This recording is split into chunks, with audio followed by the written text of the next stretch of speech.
Welcome to Backyards and Bevvies. Grab your favorite bevy, pull up a chair, and enjoy the ride.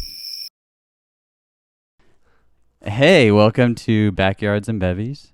This is the indoor version of the front yard version that we didn't do in the backyard because, it's raining and the tent that I thought that I bought, it leaks a little. So we decided that we were going to convert my front window into our background today.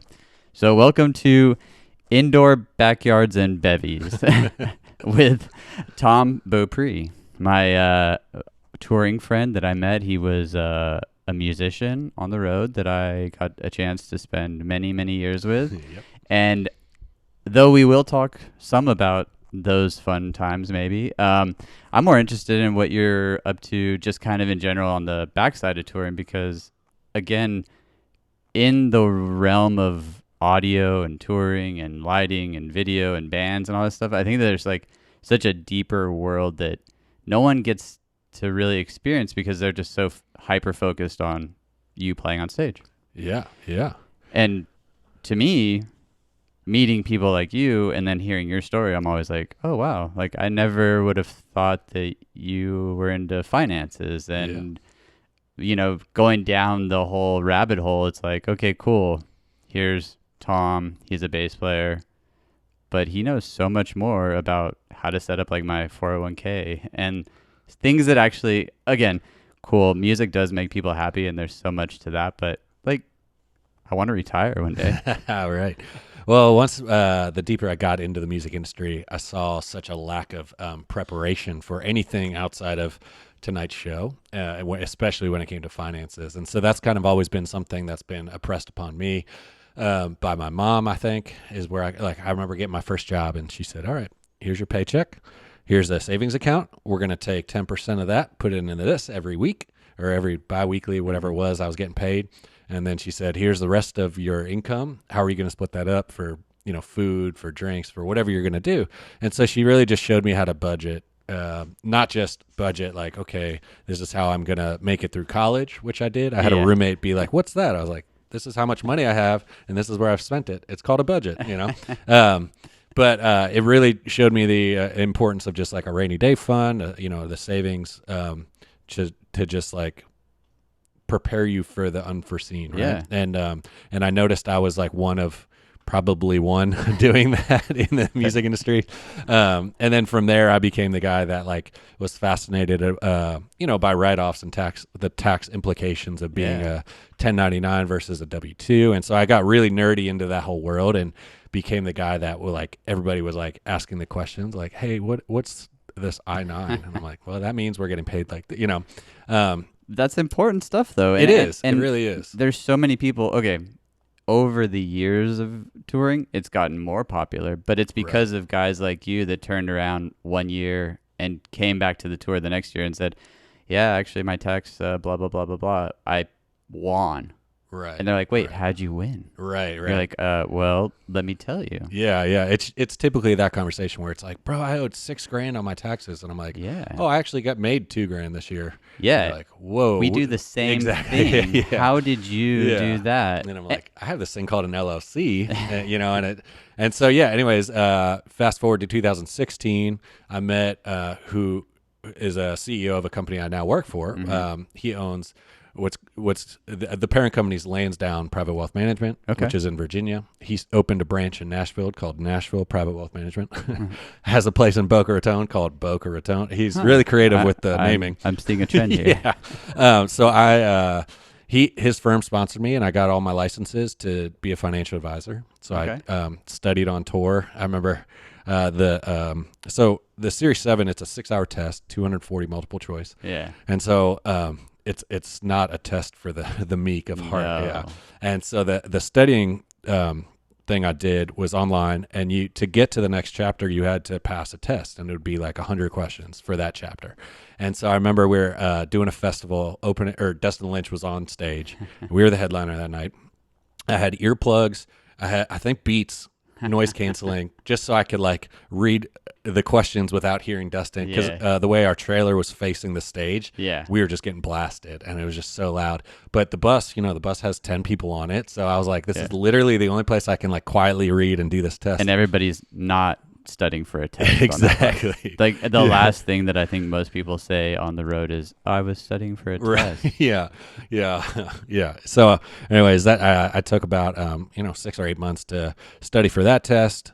Took passed that. Took the 66. Got licensed for that, and so I've been doing financial advising as a licensed financial advisor for 4 years. I don't even know what year it is. Yeah, 4 years. That's now. amazing. Yeah, so it's been cool. So I just saw a lot of guys that were, let's say, in their late 40s, mid 40s to late 50s, and they would either lose their gig or, something would happen. Yeah. And I was just like, now what do they do? Now what's next? Yeah. Well, so, okay, you're taking this test, but before that, let's get a drink out, right? Oh, yeah. But let's Sorry, I jumped way then, in. no, this is perfect because let's then rewind back to young Tom, first job, mom telling him, this is what you got to do. Because, again, we've all had our first job, but what did you do? What got you into music? And then did you keep that financing mentality through that? Because I think that's another thing too, is it's like some financing, again, it's not an overnight deal. No. It's like, since we're doing this inside, my cats are going ham right now. But that's the thing. It's like a lot of financing, a lot of this stuff is over time. And Right, people always want like that quick payout. They always want to be like, yo, I want that $1 million tomorrow. And you're like, that's not the name of the game. Yeah, totally. Slow down. So what'd you bring? Ooh, I brought some whiskey. Because What's better than whiskey? Oh, look at that little stuff. Jefferson. Hey, It's cheers. amazing that you Pre-made. drove this whole way with these in pre-iced Well, cups. I mean, that's It pretty always awesome. tastes the best in a glass with some ice. So, Well, cheers, my Hey, friend. cheers. Thanks for having me. Yeah. That's delicious. It is. Is that one of your favorites? Yes, it actually is. So at Jefferson Ocean, here's a fun fact about it. They circumvent the globe with the barrels. Ah, And so that's why it tastes they throw them into outer space. Uh-huh. Yeah, Fire 'em out Elon Musk throws it up into one of his rockets. They and- fire them out there. yeah, and then here we are.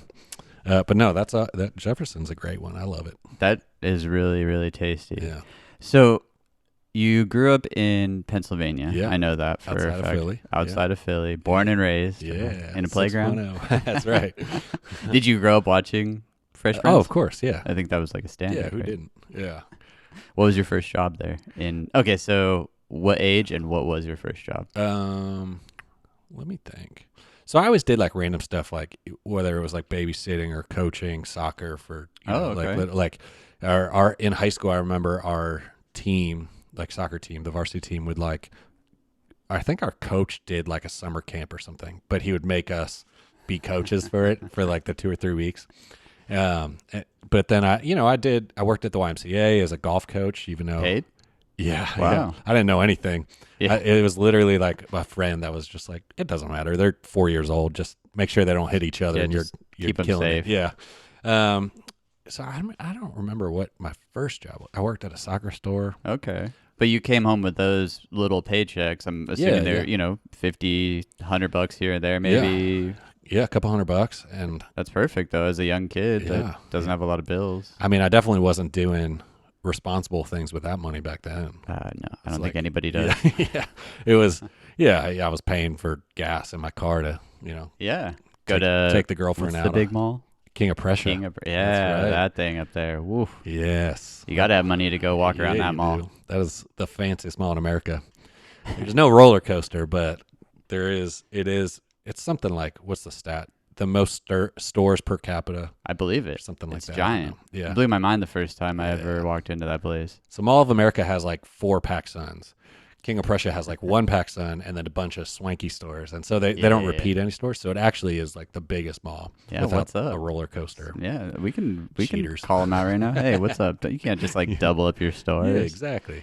So you come home. Yeah. Were you playing music at this time, by the way, Yeah, too? yeah, So yeah. you were working, sports, music. Yeah. Wow. So I started the upright bass in 3rd grade. Nice. Yeah, it was just like we had like a music farm, and that was just like, what's that thing? What is that thing? Because you hear that thing, giant. and it's just like boom, and you're like, yeah, now we're talking. Okay. And so I did that. I did the orchestra through college, actually. So from third grade on, I always had the upright. Middle school, I went to electric bass. High school, I started guitar.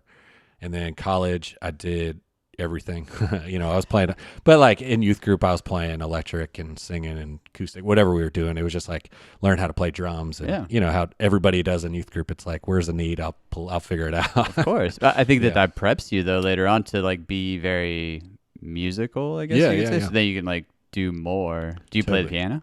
I do. Yeah. Okay, so I think that one to me is like, okay, if you can play that, you probably can play a lot more because that kind of just has more. Yeah. That's like the linear explanation of like music theory. Yeah. And so like, guitar, there's a few options of where you can play stuff. Piano is like, here's the low G, here's the high G, and everything in between. So it really just kind of like lays it out flat, which is like, I think piano players are always the smartest and best music theory. And so a really close buddy of mine that I played a ton of music with in high school and college was one of like the most incredible piano players I've ever met. And it was just like, it always made sense because I would ask him theory questions and he would like play it on the piano. I was like, oh, it's so much easier to understand on this thing, Like my bass doesn't have that. So anyways, piano players are always smart guys. Did you, what grade was that again? Third, you said? Yeah, third grade I started on bass. I think I started piano before that, but it's like every kid is just kind of like, I went with my sister and I watched Hey Dude at my piano teachers, and then it'd be my turn and I'd play the scale and, one of those. In third grade, I definitely was not doing that, but I was playing the stand-up bass as well. Oh. Fourth grade. That's awesome. I think it was violin was third grade, and then I saw how cool it was. I was like, yeah, look at that thing. It's a beast. That's awesome. I definitely... carrying it was not fun. Yeah, my mom was like, of course you'd pick this one. Like, how are we going to put in this car? So luckily most schools had like one you could just borrow. Yeah. But there was a few times I remember like folding down all the seats, sticking it in, and you're like sitting around it because it takes the whole car. Everybody on the roof today. Exactly. We can't break the bridge. Yeah, exactly. I rented this from the school. Mine, I think I wanted the hard case, but they're so expensive too. Yeah, well, and that was the thing is like the one good bass player got it, and I got just like the sheet that had to wrap it every day, which was so annoying. Yeah. But it was.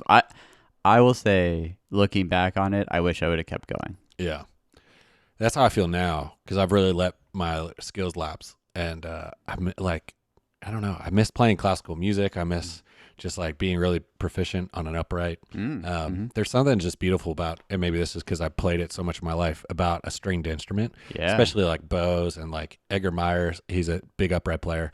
I saw him and Bell Fleck play, and they would just do these like cello concertos, and like he's playing the main part, and then Bella would either play on a banjo or an acoustic, and I was just like, there's nothing more beautiful than this, you know what I mean? And so I think I just miss hearing it, which I could just go listen to it, but there's something about live music, like that's why people love shows. So there was a touring front of house guy I toured with, and he's a producer. He does all these other things outside of just being a front of house guy. And I think I was listening to, let's just say something super horrible in earbuds, and I pulled him out and I was like, oh, what are you listening to? And he's like, classical music. I was like, oh.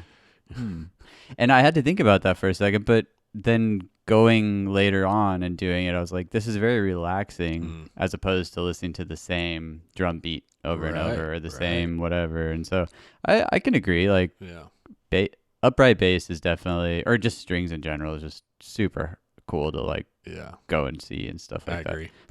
I agree. So my first job out of college was at a newspaper, and I sold advertisements for the newspaper. And this is in 2006. So the internet's picking up steam. So I'm selling ketchup to someone in white gloves, right? They're just like, what the hell do I need newspaper for? Like, no one reads this thing anymore. It's 2006. And I was like, well, you make up whatever. So anyways, I was, in my car all the time, and you get tired of pop radio. You get tired of NPR, especially like when they're raising money. Those are the worst. And so I found this classical station, and it was just like, yeah, you're just driving around so much and you just have this like calmness all of a sudden. Then you're just like, life's okay. Yeah, I'm someone good. cuts you off. Yeah, no, it's Come on fine. in, friend. Yeah, yeah. Yeah, like But then you tell someone that and you feel like so arrogant and conceited. I was listening to the Beethoven concerto. No, yeah, they're True. like, okay. True. Yeah. 100%. My Easy there, wife got in Fraser. my wife got in the car not too long ago, and I must have had it on like, Spotify or something, and car starts and Beethoven kicks in, and my wife looks at me like, yeah, you in a Beethoven kick? And I was like, just trying to class up my life here. I don't know what I'm doing. But Yeah, exactly. It's funny. so that's okay. So again, I think the music is in everyone, whether they want to admit it or not, because you'll tap your foot. People will do all those things. You kept it going though, because again, I think that along with the whole money idea, it's like here you have something that you learned at a young age. Now you're taking that with you over and over, whether you maybe dropped off time or two or whatever. But so you go to college and do the same thing. Mm-hmm. Yes, I went to college for a business major, and then I was Philly. Sorry. Bloomsburg University. So it's near Okay. Penn State. Here, I'll show you. This is Pennsylvania. Philly's here. Pittsburgh's here. Penn State's here. I went to school here. Yeah. It's like Michigan. People do that. I used all to the live time. in Lidditz, Pennsylvania. Oh yeah. So it's like straight north of that. Oh yeah. My aunt had a Airbnb, a bed and breakfast before they were Airbnbs. Bed and breakfast in Lidditz.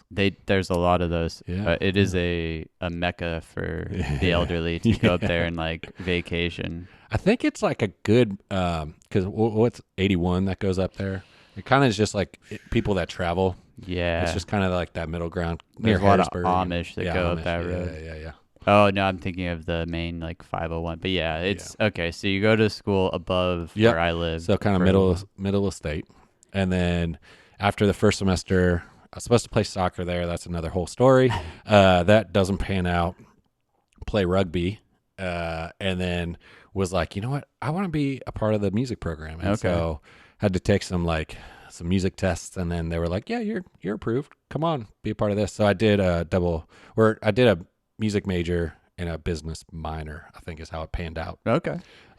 So yeah. Did you take seeing that you went to business, did that interest you because your mom, again, going back to this whole, your mom helping you at a young age learn about money, did you kind of have that interest then along with music, or were you just like all music at this point? No, I wasn't quite all music yet. Okay. I was like very sports oriented. Oh yeah, soccer, yeah. But I was like, yeah, I'll probably play in the orchestra up there, and I definitely thought I was going to do a music minor, and then it quickly changed. And then the business was, it was like something I was always good at. Like I remember taking classes, like I was always great at math, and so like. When I was like, well, what else am I going to do? I'm not going to go into the sciences. My sister was super nerdy into that, and that just didn't appeal to me at all. Like languages didn't appeal to me. Communications was just like what everybody did when they didn't know what they wanted to major in. What all the sports guys did, exactly, right? Like, exactly. You were like, again, the one person that like going back to like sitting in a bus taking a test while everyone else is doing this. You're like, I think I'm gonna go this way. Yeah, I always felt like I was the unicorn in my circles. Okay. Because like no one else in the music industry or the music program in college was doing any business. Like they were like, why are you wasting your time taking all these extra classes? You know? And then the business classes, like I remember we took this one where the whole class, the semester, we got put in groups, and then every group had to make a business. And so the class, essentially you start like, what is it? What business is this? How are you going to structure your business? Okay. And then all the way to the end of like, how are you going to advertise for your business? How are you, and so we learned like balance sheets in that class. And so you like make this whole thing. And I remember one of the tests was marketing. How are you going to market your business? Like, how are you going to get customers to come to you? And we're sitting around with the group, and someone was like, what if we did something like this? And I was like, what if I just like read a song and like I'll like play it in front of the class, and it would be like the TV ad. And they're like, how are you gonna do? And I was like, just y'all do the rest. I got that. And we showed up, and they were like, I could see everybody was like, God, what is this gonna be? Is this gonna be horrible? And I did it, and everybody was like, that was awesome. And I was like, oh yeah, none of you guys realized how easy that was, and it was just like, I always realized like my brain didn't work like everybody else's. I kind of had both sides, like the analytical and the music. And I feel like most people usually get one or the other. For sure. I'm I wouldn't say I'm horrible at money, but I definitely have to focus. Like I can't just be like doing one thing and then be like, oh yeah, I should combine these things. Well, I have to have someone like you really look at. I can think that that's the brilliant part about someone like you is that you can look into someone's life in a way and be like, hey, the same way you looked at this whole project, you're like, hey, by the way, give me this. Right. You just keep focusing on your life. Yeah. Let me focus on this because that's what you do. Like you take someone's like financial stuff and you're like, let me make it better. Right, exactly. Let me turn this up a little bit. Yeah. Yeah, we were doing a tree trimming service or something like that. And I remember one of the guys in the group, he, like his dad owned one or he was like about already starting one. So it was like a lot of the stuff was kind of easy because he's like, oh, I'm actually already doing this. And I was like, perfect. And so he kind of like had the idea of whatever the other part was. And I was like, well, you do that. I'm going to do this. And so, yeah, I think there is something about taking like, I think the worst thing and some of people's fears of coming to a financial advisor, it's going to be like, here's where I messed up. You know, it's like embarrassment of not having $1 million. And it's like, well, of course, everybody has to start somewhere. Yeah. Like I've spent money on dumb stuff that I wish I didn't. Yeah. I've been to a bar where they had bottle service. Yeah. You wake up and get your receipt and you're like, oh boy. Boy. And so I always go at the approach, and I think I've done this, or I've tried to do this my whole life, where it's just kind of like, okay, but what can we do moving forward? Yeah. Right. And so like, I always tell people like, I don't really care. Tell me where you're at, and then we'll make a plan to go forward. And I think that's always like the best approach to make someone, because a lot of times people feel like, oh, cool, he didn't care. It's like, no. Like that's you. Like you're gonna do what you're gonna do. You can do you, boo. Exactly. I just want to help you do something better maybe in 40 years. Exactly. Well, that's cool. I mean, and I think that's something to be said too. It's like looking back at just your college years, you had focus, you had these things. But again, sports I think helps with a lot of that too. And then music, you can't just pick up an instrument and say, I'm going to play it this way.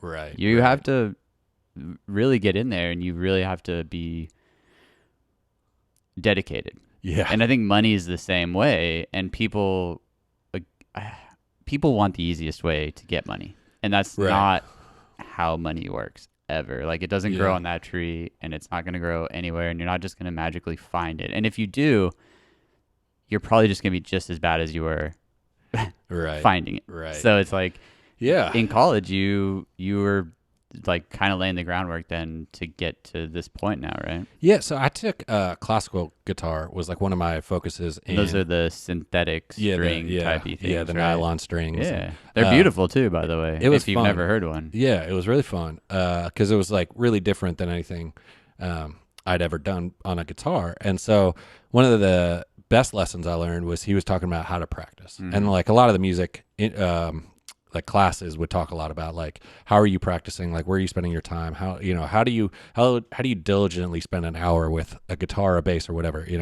and I think that really set some principles in my life, like breaking down the whole, because we by year 2 or 3 we were getting some like crazy pieces of music, and you just kind of look at this and you're like, holy crap, how am I going to learn this? And you hear it for the first time and you're like, there's not a chance I'm going to be able to play this.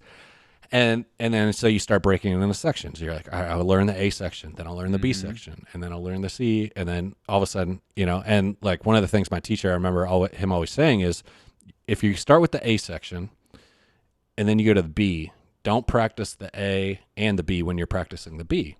Practice the A, practice the B, then practice, because then your A section is going to be 3 times as good as the rest of the piece. Yeah. He's like, so don't forget about the rest of the piece.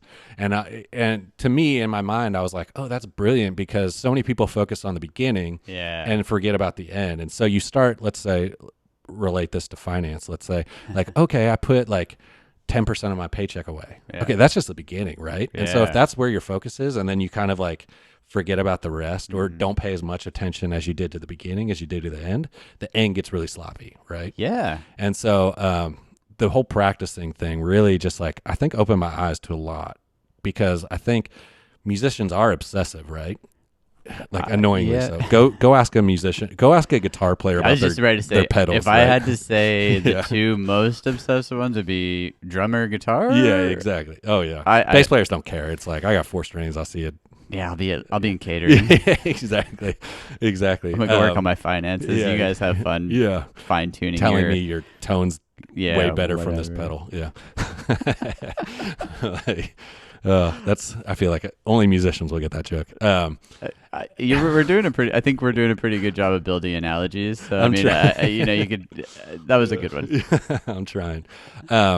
But when I started the finance business, I was really trying to figure out like ways to communicate to people effectively. And one of the things I said to someone one time, and I feel like I've used this a lot now, I said, if I told you in 10 years you need to have $60,000 saved, sometimes people go, I don't have enough money. I don't make enough, or I don't whatever. And I go, okay, well, what if I told you that was $6,000 a year? Yeah. I said, okay, that feels a little more doable. Mm-hmm. Okay, and what if I told you that's $500 a month? Yeah. Well, I've spent that at a bar.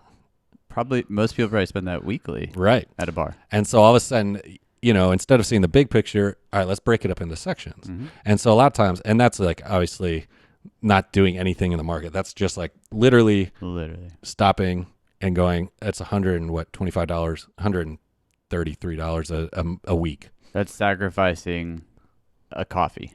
Yeah. Or going out. Or whatever. One dinner. Yeah. Not one coffee. But right. I guess if you have that triple frappuccino, But all of a sudden, like, it doesn't feel as daunting. And then you say, okay, that's $60,000 in 10 years. Let's add some investments to that. And all of a sudden, we're showing you how you build wealth. Yeah. 30 years later, that's, could be $250,000. And all of a sudden you're like, holy crap, maybe I can retire one day. And so, and that comes down to, learning how to practice, like breaking it into sections. So a big piece doesn't look so overwhelming. And so that is a good point though. Again, I think everybody assumes sacrifice is these giant, like, oh, I can't do anything. Right. But even like going back to like a kid, you saving those few dollars that your mom was like, no, let's put this away. It'll mean so much more if you put it away and we do a little something with it. And you're like, yeah, but I want it now. Right. And yeah. Again, then there goes the music side too. It's like, yeah, but I want to be the best now. It's like, well, you got to learn how to play these notes first, and then you got to slowly like kind of work your way into this. Yeah. And I'm a big supporter of sacrifice. I think that really truly does, because I've been on the opposite side. I've been today, right now, I need this second, and I've always lost it. It's always gone away.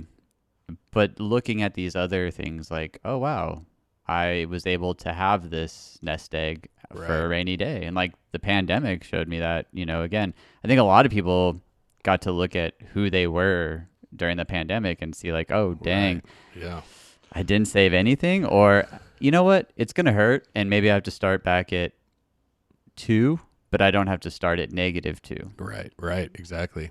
I had a guitar teacher once tell me, and he was talking about guitar players, and he said, picture a cake. The first bottom layer is going to be all the people picking up a guitar for the first time, trying to learn. The next layer is people that were willing to spend a little time, and now they can play cowboy chords or like bar chords or whatever. And then the next layer is, oh, I know a pentatonic scale, and I can do a solo.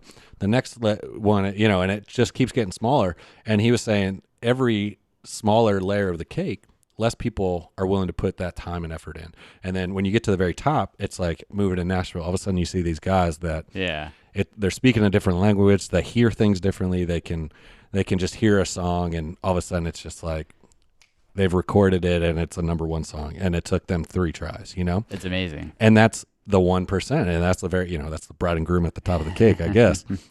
But it was always like a really cool analogy to me, because I was like, okay, what do I have to do to get to that next layer?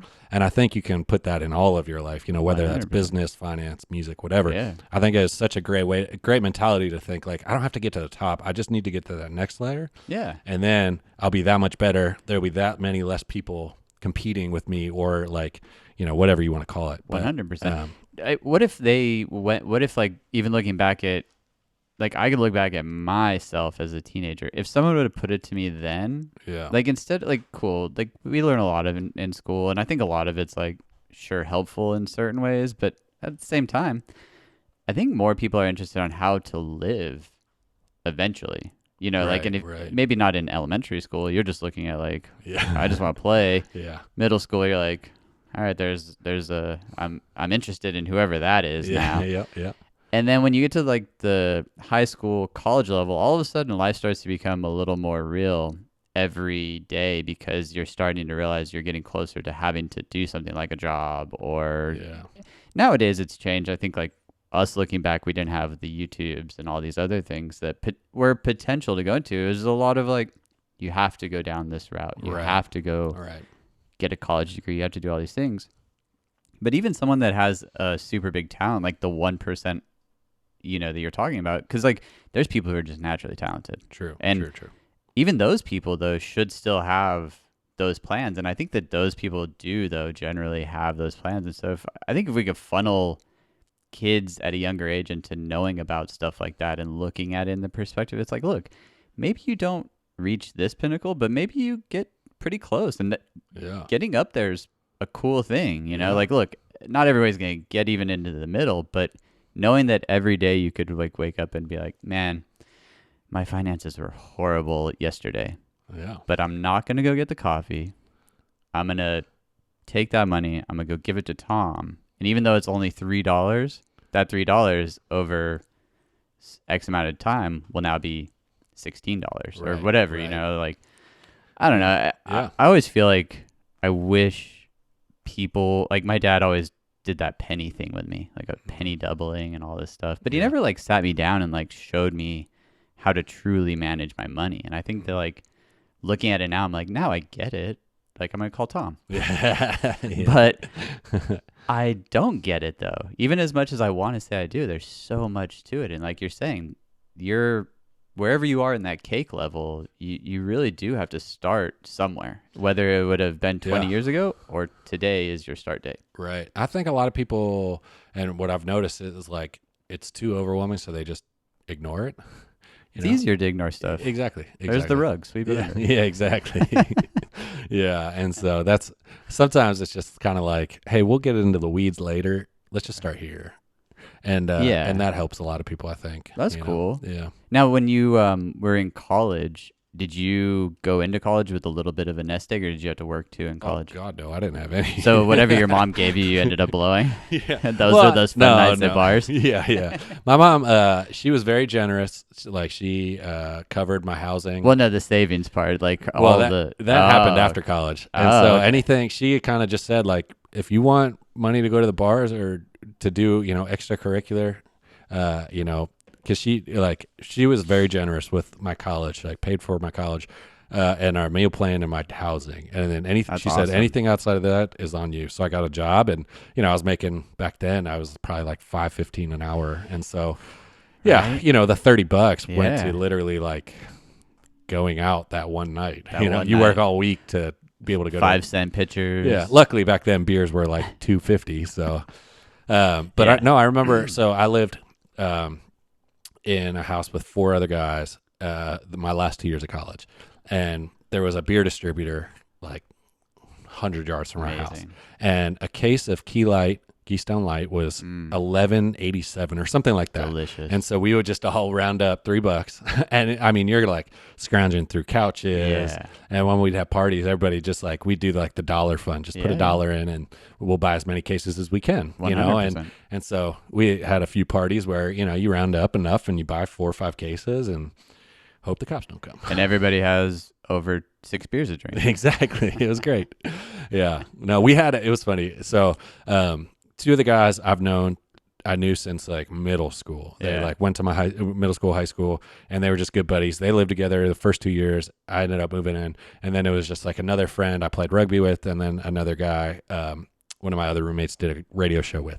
So it was like a really fun group of guys. And one of them didn't really drink. The other 4 of us, we had a running beer pong tally on the wall, same teams. And I remember during final, I don't know why I'm telling this story. This is dumb, but during finals week, we would, instead of like spending a whole night drinking beers together, we would be like, all right, we're going to play 1 or maybe 2 games. And then everybody's back to studying. And so we'd all be in our respective rooms, and all of a sudden you'd hear someone go, full cup. And we come down, play 1 game of full cup beer pong, and then go back to studying. And I was sometimes like, my finals were a piece on guitar, and so I'm like like practicing. Like, all right, this is getting a little sloppier, but I have to say that's great discipline, though. It was like a team effort. It's like we're all going to study, Yeah. and like encourage each other to study, but we're also going to have a little fun for a minute. I just learned discipline a year ago. Yeah. I honestly, if you put a case of beer in front of me, I will sit there until I will be the last person drinking it by myself, upside down. Yeah. Didn't matter. I don't know if you remember your first memory of me. My first memory of you was a double thing, like beer pong thing, or beer pong. Sorry, like Beer bong. beer pong. Thank Oh you. yeah. It was like a double hose. Yeah. With like a little valve switch in the middle. We were in a parking lot. Couldn't tell you where, but you were just like, "Give me two," and I was like, "I'll do one." I don't remember that, but it sounds like something I would say. It was something I would do. It was like rubber hoses. Yeah. Well. Oh, you know what? I think that was the baseball stadium tour that we did, yeah, and you're right. And I think that was. I think I purchased everything at a truck stop and made it because I'm pretty sure it tasted just like rubber. It was the worst beer bong I think I'd ever. Yeah. I was like, we're gonna be friends. The amount of beer bongs I've taken over my life. Yeah. I wish I would have the experience in beer bongs I had with finance my whole life because me too. It really is. It's funny though. Like, again, discipline is one of those things. Like, I love to party. Just until recently, though, I've really realized I'll probably have this one, maybe two drinks a night, and I'm like, oh, cool, this is what it's like to be an adult. Your college experience to me, that is amazing. I can only hope that I can pass that on to my kids because it's have the fun, but holy cow, you don't need to be Phil in a parking lot with triple beer bongs going wild. And again, but I think that is. I would love to say just touring, but that's the world. It's excess. It's we love to get into these moments of just sheer party mode. Let's blow $1,000. Right. But we don't even, you're willing to blow $1,000, but you're not willing to go put that $50 into your life, to help you when you're 80. Yeah. Most people probably, I didn't think that I was going to see 40. Yeah. 2 years away. Oh no, I'm a year and a half away. But again, a lot of people just don't have that mindset. So to me, it's so interesting as we grow as people. Again, because when we met each other, I definitely wasn't thinking finance, clearly. And I probably wasn't either. You probably were, but in a different light, again, you were by you even having the inclination that you went to business school already sets you apart from half the musicians, or probably 90% of the musicians I know, again, it's just the lifestyle that I think that so many of us are attracted to music for all the wrong reasons, but all the right reasons. Yeah. It is a hard life. It is a lot of dedication. It's a lot of things. The one thing it isn't is it doesn't really you don't learn much more outside of that realm of how to be a musician. And so I think that it'd be really cool if people like you could speak to those younger musicians too at a certain point in life, because looking at you, you're a responsible person. You have a house, you drove here in a car. It's you have a son and you're thriving in a business that so many people struggle. I'm trying. It's hard. This isn't easy, and when people listening to this, it's they always picture they have it so easy, or this person has it so easy, or look at that person, they have it so easy. But I think the name of the game really is sometimes it's hard. Yeah. I think, and especially in the music industry, it's really easy to do. When you get to a certain level, everybody you work for is a millionaire, right? Or a lot of the people you're around. And so it becomes what I've seen a lot of musicians do, and I did it too. I've owned a Range Rover in my life, long before I should have. But it's just this game of looking the part, right? Yeah. And so you want to look like the rock star, and sometimes the best thing you can do is just say these are my means, and this is how I'm going to live, know. And it's I get to be on stage and play in front of a bunch of people, but I don't have to let that seep into the rest of my life, Yeah. And again, it is that okay, here's a funny story. I was flying to DC one time to do, it was Miss Obama's first luncheon or something like that. I was working for this American Idol guy, and like he was playing her lunch or her breakfast. I forget what the actual name of it is. Yeah. But I'm in first class, right? Like, hey, this is cool. This is nice. Because a lot of times, again, like I'm not paying for that ticket. Someone else is paying for it. Yeah. Though I have found myself living that excess life where it's like, hey, I'll spend that $50 extra. Again, I think this episode is all about like the excess already. Like, we're not tapping into the excess yet, but that sitting there though, this guy turns to me. We get up to get off the flight, and he's in like ripped jeans. I saw him walk in. Like I was like, oh dang, that guy's a rock star. You know, looking the part. You know, he had the ripped jeans. He had these glasses on inside because if you wear glasses inside, you're definitely a rock star. Right? Yeah, obviously. And so the whole flight, I kept like, oh, I wonder who that is, but whatever. I wonder who that is, whatever. We get up, and he's like, hey, dude, what band are you in? And I had a few tattoos at the time, and that make stereotyping, like, oh, that guy's. And at the time, tattoos weren't as popular as they are now. It still was kind of like, ooh, don't go above the collar, don't go below the wrist, all this stuff. And I was like, I don't play for a band. He's like, nah, dude, it's cool. You just tell me.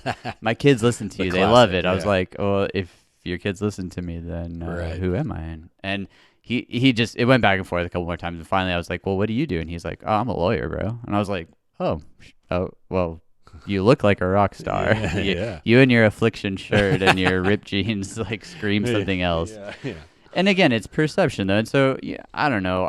I always look at all this stuff that we do as like learning experiences. And I would have never looked at us the first time meeting thinking that we'd be sitting in my living room because of the rain, talking about finance and talking about like a lot deeper stuff too than I think just obviously how to make $1 million. But again, I think it boils down to those dedicating yourself. Like you dedicate yourself to learning an instrument, to going to school, to now look at you. Yeah. I mean, I feel like our conversations used to be like, you know, the Louis belt and the Rolex, and not that it hasn't, you know, I feel like we still talk about that, but it's from a different point of view, I think, these days, where it's like, I'm trying to make X amount so I can buy that, instead of like, I'm trying to save 10 grand so I can buy it. You know, it's like 100%. I agree. And the Rolly, to me, that was a huge milestone for my life. Cause looking back at being a kid, I always loved watches. I had the Swatch watch. I had don't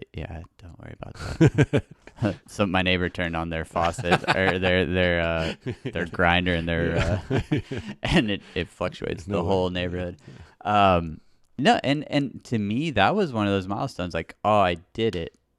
But then I bought this watch. It's gorgeous. I still actually it's getting, because again, you want to take care of these things, right? So it's right now getting the whole Rolex deal and all that.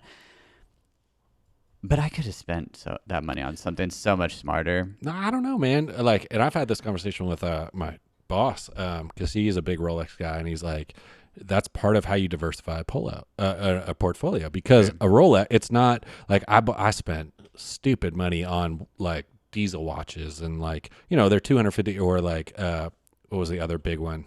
It doesn't matter. Like $200 or $500 watches. Yeah. You know, I probably bought 10 of them, right? Yeah. And so you're like, well, it's only $250. Yeah. Times 10. I should have just bought the one Rolex that's actually going to appreciate instead of depreciating. True. It's going to have, they're made better. You can pass that down to your kids. You know, like Rolexes actually are a great asset compared to a piece of crap watch that will break and, you know, holds no value. No one wants, it's not a collector's, you know? And so like, I think there is something, you can be diligent about the things you're buying if you have purpose behind it, which like, I think our purpose 10 years ago was a little different. It was to look flashy and say I have a Rolex. Now it's kind of like, well, you know, if I'm going to spend money on something, this is actually a good investment, because a Rolex, I mean, you look at some of the values now. I just actually read an article in CBC that was talking about the shortage of Rolexes and like the Daytona. Yes. And like how much they're appreciating just in the last year because of that. And so I think, you know, sometimes it's excessive, but I think in my mind now, like you said, I'd like to get to a certain point where I can buy it it's a financially okay decision. Yeah, It's not excessive. It's like I have the means to spend this, but it's also because I think it's going to increase in value. I can pass it down to my son. Yeah. It's not like, it's less wasteful. You know what I mean? It is. You get in a pinch, because someone told me a story. A Rolex was a get out of jail free card for like pilots in World War II or something like that. Oh, wow. Essentially, they gave every pilot a Rolex, and I could be talking about the wrong brand, so I apologize if it's like a Breitling or something. But Yeah. anyways, every pilot would get one, because if your plane got shot down and you were in the middle of wherever, you could probably barter your way out of any situation with your Rolex. That makes sense. And so, like, I think if you're smart about the excessive, my Louis wallet, Yeah. probably didn't need to spend that $300. I probably should have bought a $5 wallet that Velcros, and My Louis Vuitton laminate holder Yeah. that I used to use on tour, it's Yeah. sitting in a drawer right now. Yeah, And there's no exactly. way that I could resell that to anyone and be like, hey, No, trust you know me, your it's laminate? Yeah. You don't have a laminate? What are you Right. talking Well, about? yeah, Everybody has a laminate. you don't want a Louis, yeah. Okay, you are right with the watch, because when I was looking at it, I was like, it's been 6 years. If I want this to do what I want it to do in 20 years, which is give it to my son, yeah, and hopefully he hawks it when he's in college and totally broke and needs, $5, Yeah. five like space dollars Yeah. by then. Who knows? yeah. Dad, I got 2 Bitcoin for this. If he gets 2 Bitcoins for it, I mean, Hey, hey, that might be win. worth- yeah, that might that be might be winning. all right. Yeah. But that was what. Okay. So yes, the Rolex, you are 100% correct, and it even feels weird though to me now wearing it, because now I'm not as bougie. Right. But I still love a good timepiece. Like, I don't like Apple Watch. Yeah. Not that it's not a great watch. Hey, leave a comment. It's I know that you can hit me up and blow me up and be mad at me. It's a great watch, but there's something to be said about looking down and seeing 2 arms and then this little second thing rolling around, and you're like, you have to look at it. Right. Like, you can't just like let Yeah. someone else tell you what to do. It's like a nice suit, right? Yeah. It just makes you feel a certain way. It says something about you Yeah. as a person. You see someone with a Rolex, and I'm going to assume they're interested in business. They have their stuff together, like, to a point. And so, yeah, it is a status symbol. Yeah. But I think sometimes it's, if you're going to be bougie, there's ways to be financially smart and bougie. So looking at this now, like, okay, so we got you all the way through college. Yeah. What would you have done, like, if Bitcoin was back then? Like, are you a digital coin enjoyer? Where do you? No, it confuses me. It just, Because that's a whole nother side to the world, right? we're actually not really, like, being a licensed advisor. I'm not really allowed to have an opinion or advise true. people about it, because it's unregulated. It's not True. on any of our platforms. So, I just tell clients, like, if that's something you feel like you need to be a part of, do your research. Yeah. Like, because I had what was that one coin? The dog one. Dogecoin. Dogecoin. I got it when it had multiple zeros after the decimal. Yeah. But again, I did it as kind of a joke, but in the same way, what I used to tell people is the amount that I bought, I was like, well, I'm just going to sit on this thing. Right. Because I bought it for so cheap, and I'm just going to sit on it and wait for it to Hopefully do something. hopefully do something. Yeah. I remember I literally used to say, if it hits like a penny, I'll like cry. Yeah. Then it hit multiple pennies, and I Yeah. was like, I'm gonna cry. Yeah. Like, this is insane. That's because awesome.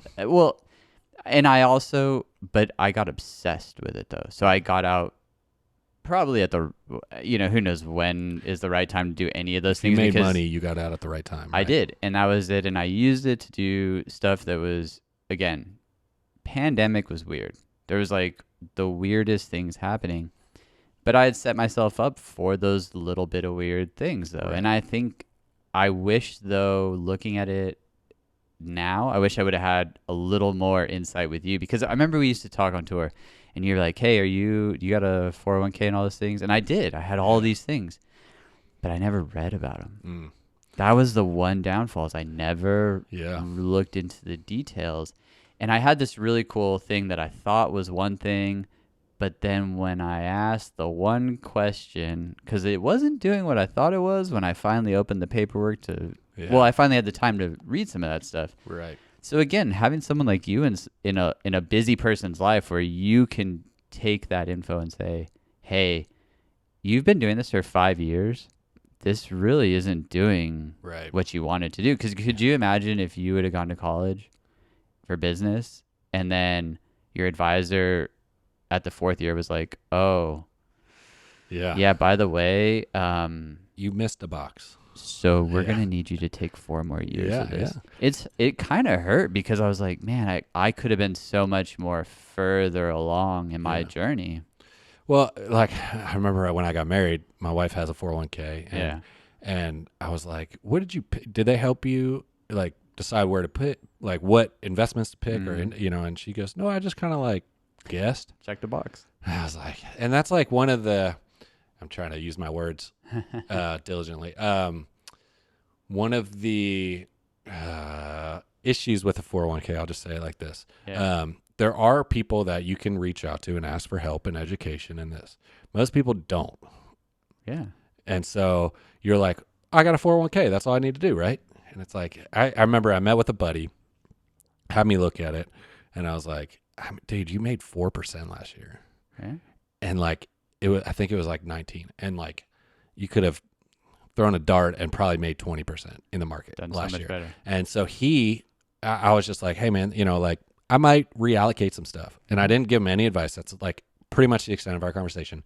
And he did research, did a lot of work. Yeah. Came back to me about 6-7 months later and he was like, bro, I made 28% last month. And I was like, yeah. Whoa. And like, so there is opportunity. And I think if you're willing to do the work, sometimes it can really work out for you, but most people don't. Like my wife had no idea. And I had to like, and I was the same way. Like, you just assume someone's doing it because it's this big fancy 401k, a bunch of smart people with licenses and regulations and ERISA and SEC are taking care of this. I'm good. Right. No, I'm good. The options are there for you. The education's there, but it's like life. You kind of have to take the bull by the horns. It's a metaphor, but I literally did it.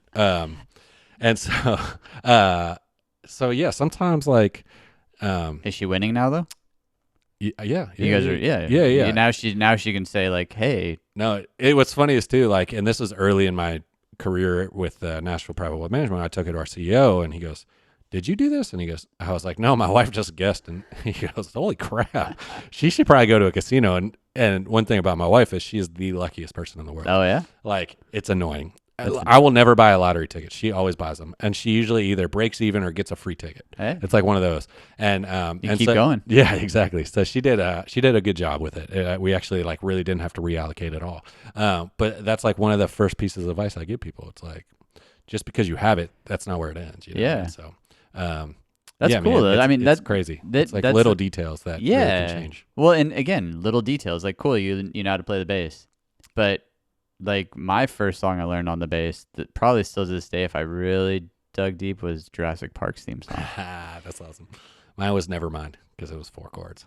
Oh, yeah. Is that by that one band? That one band, yeah. They kind of did something. Yeah, right? Foo Fighters.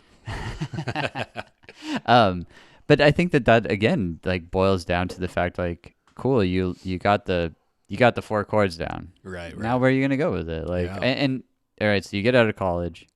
Now we're like Nashville? No, so I worked at that newspaper. Oh yeah, selling newspapers. You know, people still sell newspapers. Yeah, I know, right? And the ads they're still expensive. They're still there. Still expensive. I learned a lot. Then I got recruited from the same entity that made the newspaper I worked for. They were going to start a music magazine in Nashville. I don't know where everybody's from, but Nashville, we have this thing called the Nashville Scene. Kind of tells you where people are playing, all the things going on, a lot of local press. So they wanted to start this thing similar to that in Westchester, Pennsylvania. Yeah. Westchester University is right there, yeah.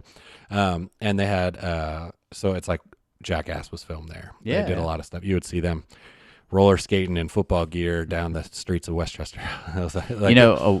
CKY. Yeah. Was like growing up, I would skateboard in Westchester all the time, and like Wee Man was there. Those guys, you'd literally see them all the time, and you're like, "What are these dudes doing?" A lot of people, I don't think, realize that I remember watching a lot of those Jackass scenes on a VHS. Yeah. About, I'm gonna even say like 5 years before that show even became a show. Yeah. CKY2K. Well, okay, CKY, the original, grainy. Like, whoa, watch that again. You're like, I'm in a different. Right. Was this shot in the 1800s? Yeah. CKY2K was a little more, like, all right, this is a little more modern. Yeah. But, yeah. So you grew up around that area. So yeah, that was like a normal Saturday in Westchester. Anyways, so started this company, and then it turned into, I was like spearheading this whole magazine, and then I got like, I remember it was so in Pennsylvania they have like beer stores. You can't buy beer at like a specific beer store. I got them to advertise, and he calls me and he's like, yo man, we just spent a ton of money and we haven't gotten the magazine yet. I was like, what are you talking about? It's been like 2 weeks, because it was supposed to be weekly, I think.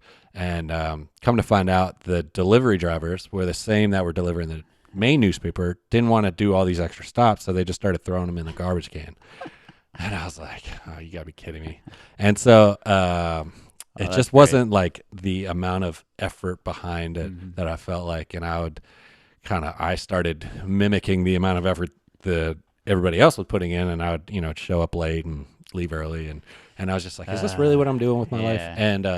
And throughout this whole process, me and some friends were doing like acoustic happy hours for 3 hours, or we'd do like a show at night. And a lot of my friends were like trying to make it out of college, like, here's our band. And I remember one of my friends' bands did Bon Jovi would do Battle of the Bands in every city, and you would get to open for them. Yeah. And they won. And so we went to Citizen Park, the Philly Stadium, and I saw them open for Bon Jovi, and I was like, I could do this. Like, if they can be there, I can do this too, right? And so it kind of like a year later after college, I was like, all right, I need to go do music. That's when I'm happiest. Like, screw this 9 to 5. And then so my buddy in that band was living in New York. I lived with him for a month, and I was like, yeah, I don't know how you afford to live in New York. I'm going to not do this. So I moved to Nashville. Yeah. And so Nashville was a little more space, right? An eighth of the price. Yeah. A little more space, an eighth of the price. Yeah. So I worked How at long Starbucks. did it take you to get your first paid gig in Nashville then? Oh, that's a good question. So I did a bunch for free. I'll come back to the Starbucks in a second. So through Starbucks is how I met everybody. Okay. I played for this guy, Nate Smith, who's actually a country artist now. He was a pop Christian artist at the time, but I think that was free. But it was like one of those, it was like, who have you played for? No one. This is a free gig. Do I really have to have a resume? Yeah. But that was just the town. You're getting my time for free. Yeah, already. Come exactly. on. I made a Frappuccino earlier. Leave me alone. You need the gig to get the gig, but to get a gig. Yeah, anyways. So I played for him, but through Starbucks, I started being a merch guy from a buddy of mine who I met at Starbucks. And so I toured for about 4 years as a merch guy. Oh, wow. I didn't know that. Yeah, in the Christian world, and then played bass for one of the side projects. But on that tour, I would set up merch for 2 bands. I was essentially the guitar tech, the stage manager, the bass player. I think I got paid $75 to do merch and play bass. I mean, we were first of probably 7 on this Christian tour, so it was probably 5 songs. So, but yeah, and then I did the tours merch too. So I was doing merch for 3 people, guitar teching, stage managing, playing bass, and I probably was making $250 a show. Oh my gosh! And then driving the Ford Escort with the. Luckily, we were on a bus. Oh, okay. Yeah. Well, so, hey, I think that's one of those things too. It's like, unfortunately, so many people trying to get into the music industry sell themselves short, and that's a whole nother conversation. We can have like a whole nother day, but Hour 3 of this podcast. But I mean, do you need a top off, by the way? Because I can text the producer and get us a little top off. That is true, though. It's like, unfortunately, you have to do some of those things to get into it. But once you're in, though, it's like, all right, now I'm in. Yeah. Like, this is amazing. Wait, is it amazing? Right. Well, it is amazing. There's a lot of perks. But then, again, we spend a lot of time wasting it, doing like buying Louis Vuitton belts. No, I mean, I was spoiled. Like I essentially started touring on a bus. I was selling merch, which I was miserable doing, but you're on a bus. I was on a bus. It's I was like, a I'm $500,000 bus. Yeah, seeing the world. Even the worst bus is you're still on a bus. You don't have to be in a van. Yeah, like there's you can stand up to pee. Exactly. Like that's a big. I don't think a lot of people, again, from an outside perspective, I don't know who's ever known some of them in the music business or even known a roadie or a musician or whatever. Being in a van to a bus is, I mean, that's night and day. And then now you have a place to go. You can get in your bunk. You can get away from people. Like, it's a big deal. And I think that, again, like, in all the things that we do, it's like, man, this is so nice. Yeah. How do I make it better? Right. Like, because then you get to that point, you're like, well, I want more. Yeah. I want more. Always. Wait, hold on. Yeah. Wait, I have the bus. Why isn't my Starbucks here on time? Right. I am mad. Yeah. So through that, I just kind of got to this point where it's like, and I think this is the music industry in general, whatever you do, that's how everybody knows you. Mm-hmm. So like, I wanted to be a musician, but everybody knew me as a merch guy. Yeah. And so, yeah, I'm sure you play bass, I'm sure, but it's like, and so I eventually just, and I remember having conversations with the band. It was a smaller band, so there was like 6 of us. It wasn't a big crew or anything. Yeah. And the bass player, Joel, he was just like, dude, if you want to be a bass player, go be a bass player. And I was like, all right, fair enough. And it was similar to a conversation, like the first few years I had nothing going on in Nashville because I didn't know anybody. And I was like, I blew through my savings. I was working at Starbucks making $6.25 an hour. And I was like, I don't know how I'm paying rent this month.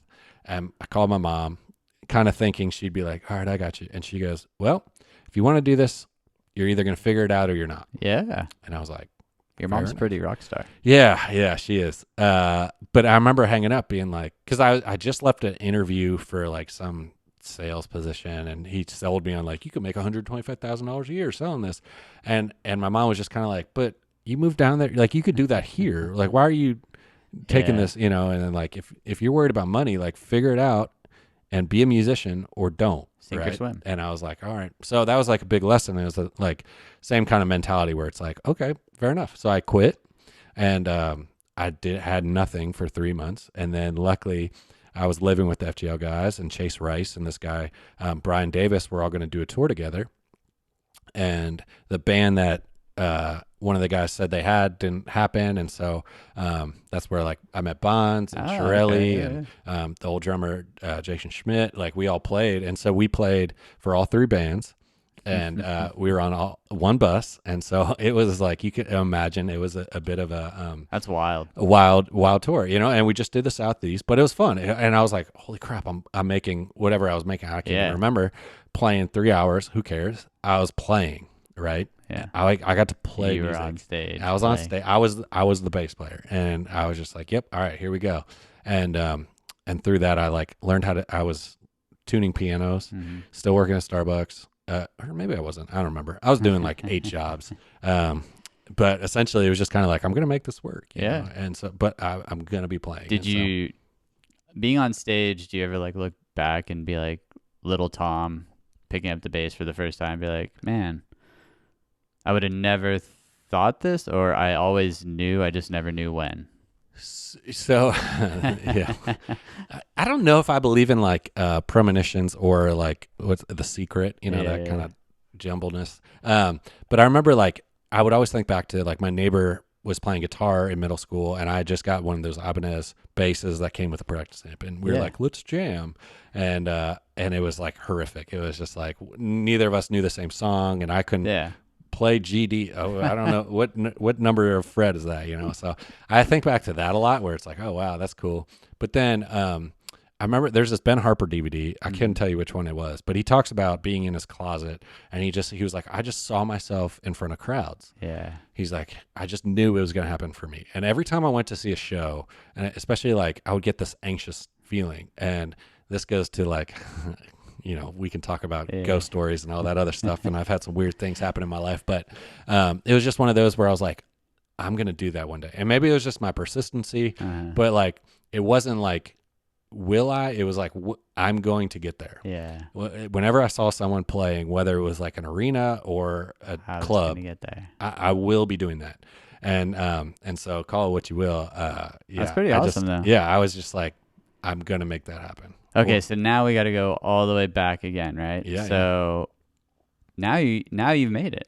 Right. You've done the whole thing. You're layering this cake like crazy. Now you are on a bus. Yeah. Re-educating yourself though. Yeah. Wild. Yeah. Like yeah. that's pretty hardcore though, because most people would say, "Well, I'm done. I've made the push. I've gotten to the end or whatever. Now you're having these moments, you know." Yeah. But you're like, "Wait, hold on. I love music. I love all these things, but I got to look down the road now." You know, it's like those are those like things where I think that more people like you in this education in this world need to like grab some of these youngsters and be like, "Hey, look, that's great that you want to go and have a ball. Bottle service is amazing. Yeah. Louis Vuitton belts, killer. You look great right now. Right. Your car is sick, bro. Yeah. But give me $50. Yeah. Let me help you invest $50 of your wild life." So here you are, the headliner now. You're not riding around with playing for 3 bands, learning all their music. Like you're not sweating it out. Madison Square Gardens. Yeah. MSG. Yeah.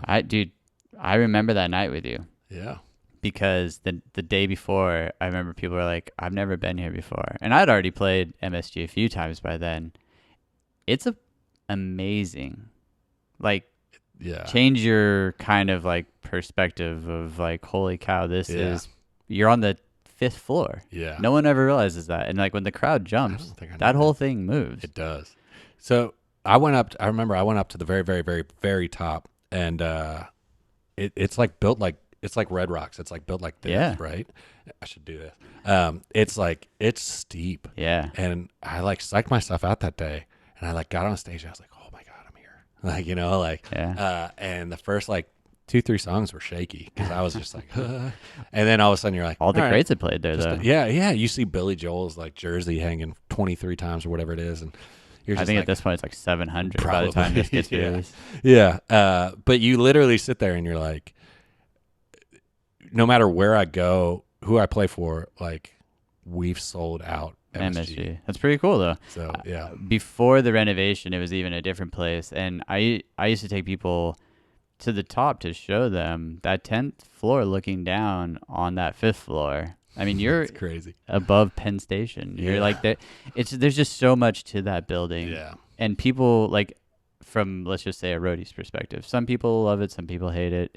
It's a hard building. Right. It is. But it's a hard building to sell out. Yeah. So doing that, like that's a feat in its own. So it's like, I just have to say, I will agree and say that it is a daunting place to just be inside of. But that is those things. Those are those moments that you can get to these places. Yeah. And I think too, a lot of like just money talk will leaving MSG, you're on this high, but then you turn around and you go play like, hey, I'm sorry, Jersey, but you go play like where the Devils play. Right. And it's like, it's still a beautiful building and it's still great people, but like there is a high to that. So it's like money is that, in a sense, kind of like the music business. You go to these like extreme highs of like, that was the best show. Nothing's ever going to top this. Yeah. And then all of a sudden you like go down. Yeah. But then you can go back up. I think too, like, doing some of these iconic venues, and then, you know, spoiler alert, as a crew guy and a band guy, like, you don't make the millions unless your name's on the marquee, right? You're gonna have to keep working whenever, like, you don't get to just go to Barbados and call it a day. And so I think I'm like sitting here thinking like, okay, I'm getting paid X. Everybody thinks I'm a millionaire, but I'm not even close. 100%. And just because you're on stage, you're a millionaire. And I said, one of these days, these guys that I'm playing for are millionaires, and they can just say, I don't want to do this anymore. Yeah. And so it's probably paranoia that caused me to pay so much attention to the future, and I probably missed out on a lot of the present, being obsessed about it. But I think that you didn't miss out on anything. Being there is part of that present. True. And I think that in the whole scheme of it, you're again right on the fact that it's like, did you miss out on what? You missed out on a beer bong? Right, probably. Ouch. No, I think that's just like sitting there being like, I don't know. No, I mean, that's one of those memories I took in the day, you know, but there's definitely moments on like just being on tour and being on a bus. Like I was so wrapped up in like studying for a test or like, how do we try to get a raise, or how do we like position this? And it's just like, sometimes you miss out, but I think it also allowed me to get ahead of the curve on 100%. something. So And that's I try to balance my. That's a good thing though. And I think Yeah. that again, like I want this to